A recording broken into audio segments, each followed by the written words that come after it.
By the time you finish this video, another older adult will likely be diagnosed with dementia. What many families don't realize is that some of the pills in the medicine cabinet may be quietly increasing that risk. Don't let these 9 medications rob your mind. I'm Dr. Michael Kent, a practicing physician, and I want to walk you through 9 drug classes and specific agents commonly used in people 60 and over, explain what the evidence shows, and tell you exactly what to ask your doctor or pharmacist. I'll rank them from 9 to 1, give a one-line takeaway for each, and finish with practical steps you can take this week. First, a quick word about evidence. Most of the studies I'll cite are observational. They show associations, not definitive proof of cause, but the patterns are consistent enough to warrant careful review, especially in older adults with multiple medications. Never stop a prescribed medicine on your own. Always discuss tapering or substitution with the clinician who prescribed it. If this matters to you or someone you care for, please like and subscribe so more families see this information. Now let's get into it. 9 proton pump inhibitors. Common names: omeprazole, Prilosec, esomeprazole, Nexium, lansoprazole, Prevacid. How they work: PPIs reduce stomach acid production. They're widely used for reflux and ulcers. What the research shows: observational studies have reported links between chronic PPI use and a small to modestly increased risk of cognitive decline and dementia in older adults. See studies summarized in BMJ 2019 and later reviews. Results are mixed across studies. Some show an association, others do not, and confounding by underlying illness is possible. Why seniors take them? Heartburn, gastroesophageal reflux disease, GERD, peptic ulcer disease, prevention of GI bleeding in people on blood thinners. What to watch for? New or worsening forgetfulness that seems to coincide with long-term daily use. Increased tiredness or changes in appetite that affect daily routines. Safer alternatives and action step. Ask if you need chronic daily PPI or whether you can step down to on-demand therapy, shorter courses, or an H2 blocker such as famotidine for intermittent symptoms. Do not stop abruptly if you've been on a PPI long-term. Reflux can rebound. Discuss a plan with your prescriber. 1-sentence take-home. If your reflux can be controlled with less acid suppression, reducing chronic PPI use may lower a potential cognitive risk. 8. Statins. Common names: atorvastatin, Lipitor, simvastatin, Zocor, pravastatin, rosuvastatin, Crestor. How they work: statins lower cholesterol by inhibiting an enzyme the liver uses to make cholesterol. They reduce cardiovascular risks that are themselves linked to dementia. What the research shows: large recent analyses, including reviews in Lancet Healthy Longevity 2022, find mixed and agent-dependent cognitive associations. Some statins may carry a small signal of memory complaints, while others show neutral or even protective effects on long-term brain health. The balance often depends on vascular risk and which statin is used. Why seniors take them: to lower cardiovascular and stroke risk, a major driver of vascular cognitive impairment. What to watch for: new short-term memory complaints, moments of confusion, or reports from family about not recognizing a familiar route after starting or changing dose. Safer alternatives and action step. Don't stop statins on your own. The cardiovascular benefit can be critical. Ask your clinician whether the statin choice and dose are the best fit for your age and kidney liver function. Some clinicians prefer pravastatin or rosuvastatin in older adults when cognitive side effects are a concern. Lifestyle measures, diet, exercise, remain important complements. 1-sentence take-home: statins protect the heart and often the brain through vascular health, but if you notice new memory problems after a change in therapy, discuss switching agents or dose adjustments with your prescriber. 7. Bladder antimuscarinics. Common names: oxybutynin, ditropan, tolterodine, ditrol, trospium. How they work: These drugs block muscarinic receptors to reduce bladder overactivity. They are strongly anticholinergic. What the research shows: antimuscarinic bladder drugs have been repeatedly linked to cognitive decline in older adults, including studies reviewed in Frontiers in Aging Neuroscience 2023. Their anticholinergic effect can impair memory and attention, especially in frail older people or when combined with other anticholinergics. Why seniors take them: urinary urgency, frequency, and incontinence, issues that cause embarrassment and reduced quality of life. What to watch for: increased daytime sleepiness, confusion, trouble finding words, or newly frequent urinary accidents shortly after starting one of these medications. Safer alternatives and action step. Ask about non-drug options first: timed voiding, pelvic floor therapy, fluid management, and bladder training. If drug therapy is required, newer options such as mirabegron, which works through a different mechanism and is not anticholinergic, may be safer for cognition. Discuss risks and benefits with your clinician. Do not stop suddenly without guidance. One sentence take home: effective bladder control is possible without piling on anticholinergics. Ask about behavioral strategies and mirabegron as alternatives. 6.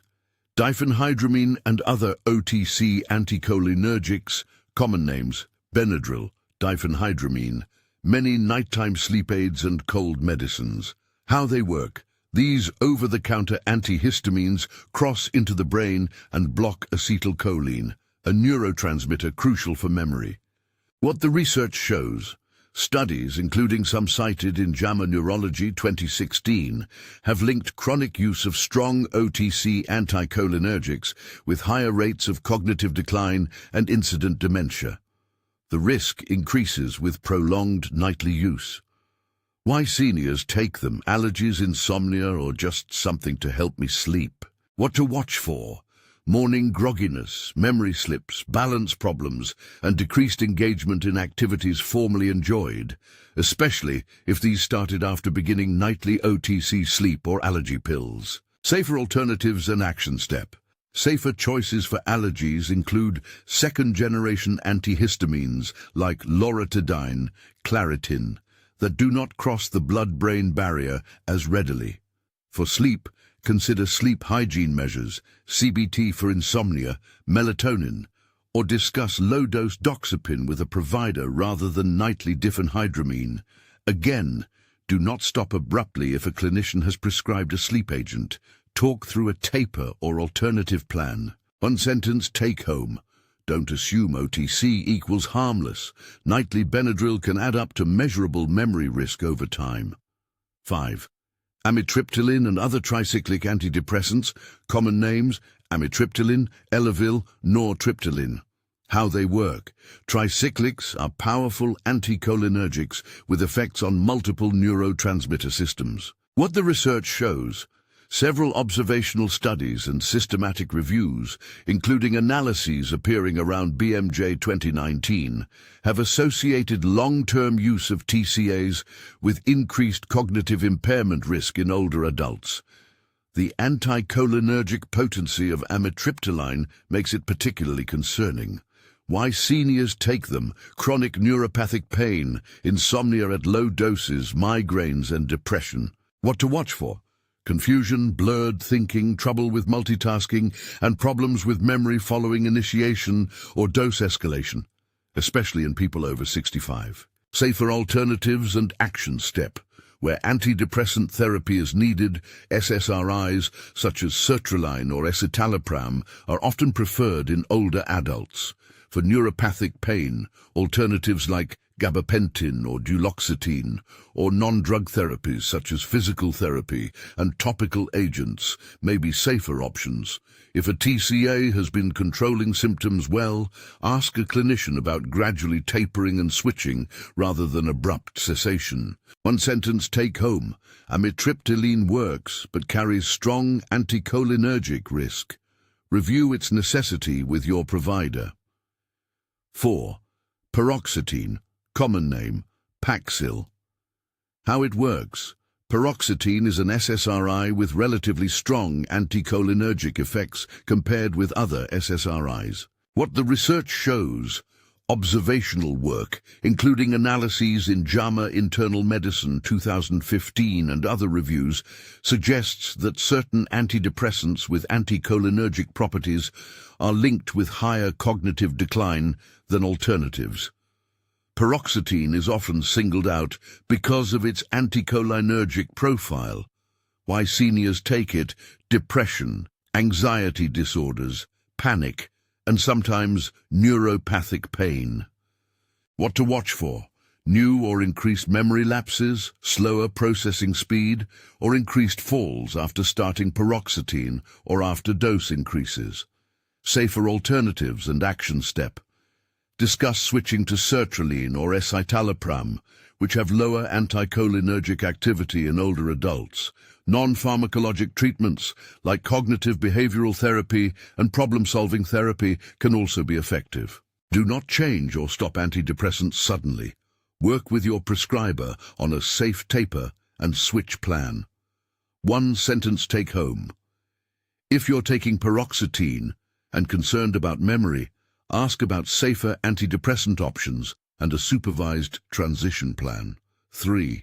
Benzodiazepines, common names: diazepam, Valium, lorazepam, Ativan, clonazepam, clonopine, especially long-acting agents.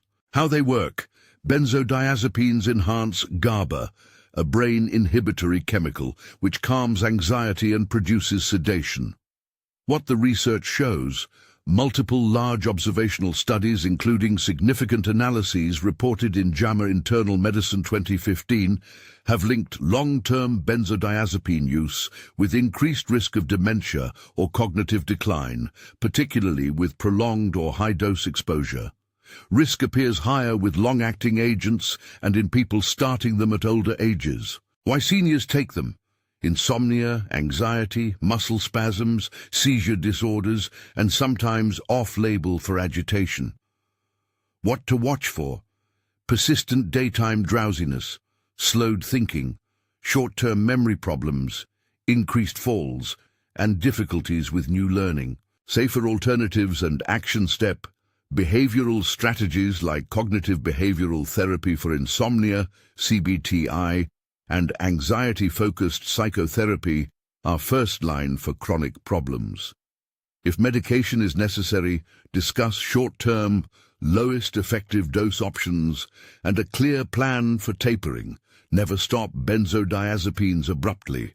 Taper under medical supervision to reduce withdrawal risk. One sentence take home: benzodiazepines can worsen cognition over time. Prioritize non-drug therapies and plan tapering when possible. 2. Antipsychotics, common names: quetiapine, Seroquel, risperidone, Risperdal, olanzapine, Zyprexa. How they work: antipsychotics affect multiple neurotransmitter systems. They can sedate, reduce agitation, and modestly blunt cognition.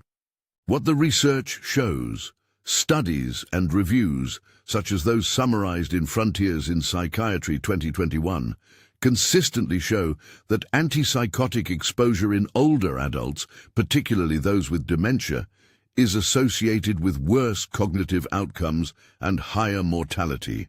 While antipsychotics can be necessary for certain psychiatric disorders or severe behavioral problems, they carry significant risks in the elderly. Why seniors take them: psychotic disorders, severe agitation, behavioral disturbances in dementia, and sometimes off-label for sleep or agitation. What to watch for: marked sedation, worsening orientation, more frequent confusion or decreased interaction, and increased falls after initiation. Safer alternatives and action step. Non-pharmacologic approaches are first line for behavioral symptoms in dementia. Structured routines, environmental adjustments, meaningful activity, and caregiver strategies. If an antipsychotic is being considered, ask about clear, time-limited goals, the lowest effective dose, and regular reassessment. Tapering should be clinician-directed. Do not stop suddenly. One sentence take home. Antipsychotics can harm cognition in older adults and should be used only when necessary with careful monitoring and a plan to minimize exposure. 1. Anticholinergic polypharmacy. The cumulative burden. This is the #1 danger. What it is: many medicines across different categories, bladder drugs, some antidepressants, antihistamines, certain antipsychotics, tricyclics, and some anti-Parkinson's agents, share anticholinergic effects. Individually, a drug may have a small effect. Together, they stack into a clinically meaningful burden.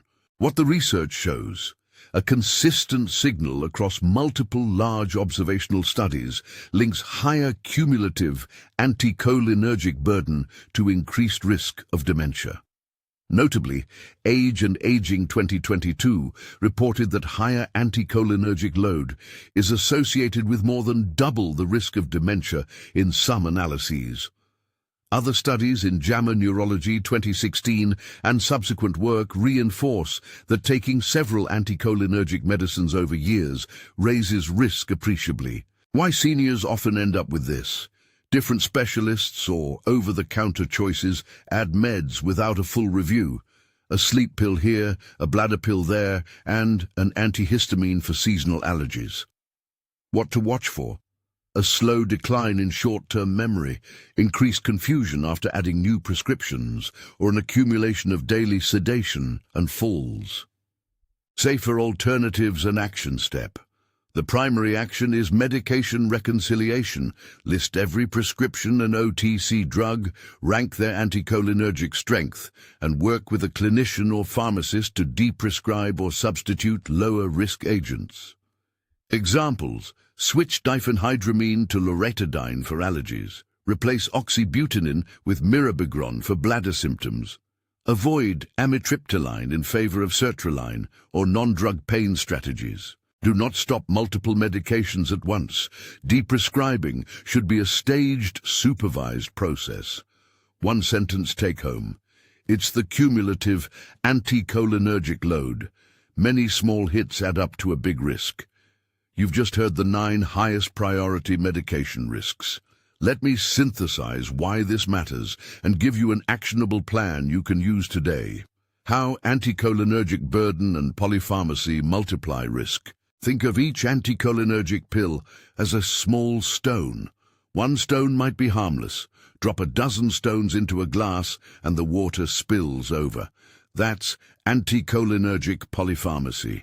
Multiple low to moderate anticholinergic agents add up to impairment that looks like early dementia. Studies consistently show that combinations, not just single drugs, are where risk grows. Age and Aging 2022 found substantially higher dementia risk in people with higher cumulative anticholinergic exposure. Other reviews: JAMA Neurology 2016, BMJ 2019, echo this pattern. The practical result: reviewing every pill, prescription and OTC, is essential. A short clinical vignette you might recognize. I once saw a woman in her mid-70s whose family complained she was more foggy over the last year.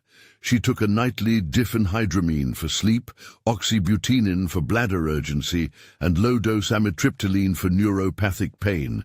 3 drugs with anticholinergic effects. Over 3 months, working with her primary doctor, we tapered and replaced the sleep aid with sleep hygiene and melatonin, switched oxybutynin to mirabegron after a urology consult, and replaced amitriptyline with a neuropathic pain approach centered on physical therapy and duloxetine, where appropriate. The family reported measurable improvement in alertness and engagement within weeks. That's not a universal cure, but it shows how targeted medication review can reduce risk and improve day-to-day function. How to prepare for a medication review. Practical steps you can take this week. 1. Collect every pill bottle, supplement bottle, and anything you buy OTC. Put them on a table and photograph them if that helps. 2. Make a simple list with dose, frequency, and who prescribed each medication, even if it was my dentist or purchased over the counter. 3. Note symptoms and timelines. When did memory changes or falls begin? Did they follow the start of any medication or dose change? 4. Bring a family member or caregiver to the appointment if possible. A second set of ears helps. 5. Ask your clinician for a formal medication review, ideally with a pharmacist or geriatrician if available. Specific questions to ask during the review. Why was this medication prescribed? And is it still necessary? Are there safer alternatives for someone my age? If we reduce or stop this drug, how should we taper it safely? Could this medication be contributing to my memory problems or falls? Is there a pharmacist or geriatrician who can review my medication list? A few practical substitutions and behavioral options to discuss. Allergies, loratadine instead of diphenhydramine. Discuss nasal steroids for chronic allergic rhinitis. Heartburn. Consider famotidine for some patients or time-limited PPI therapy rather than indefinite daily use. Bladder overactivity. Pelvic floor therapy, bladder training, timed voiding, mirabegron as a non-anticholinergic alternative. Insomnia. Cognitive behavioral therapy for insomnia, CBTI, sleep hygiene, melatonin, or clinician-directed low-dose doxepin rather than nightly diphenhydramine. Anxiety and depression, sertraline or escitalopram over paroxetine when feasible. Psychotherapy and structured programs as first line. Neuropathic pain, topical therapies, physical therapy, duloxetine or gabapentin as alternatives to amitriptyline in many patients.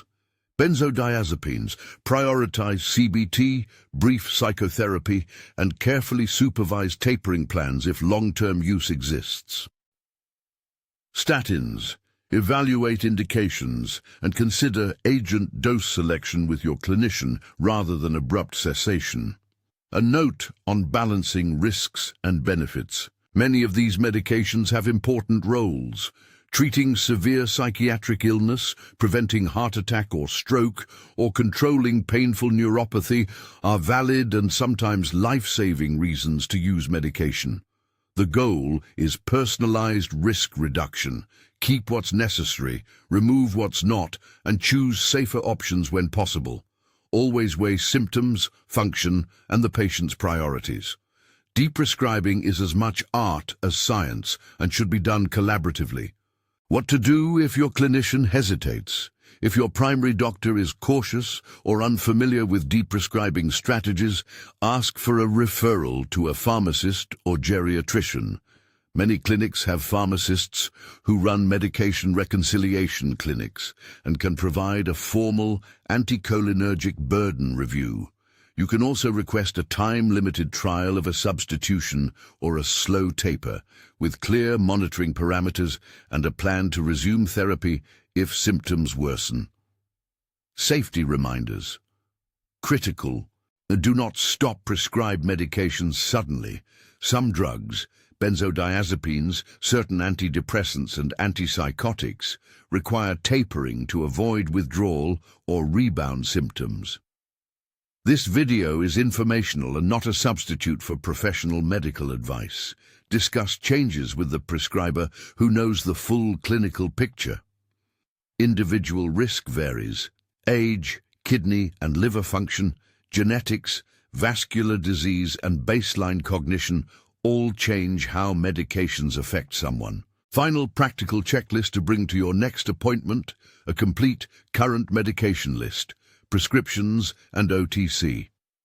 One-sentence description of cognitive changes and when they began. Any recent hospitalizations or new diagnoses. A family member or caregiver if possible. The 5 questions listed earlier to guide the discussion.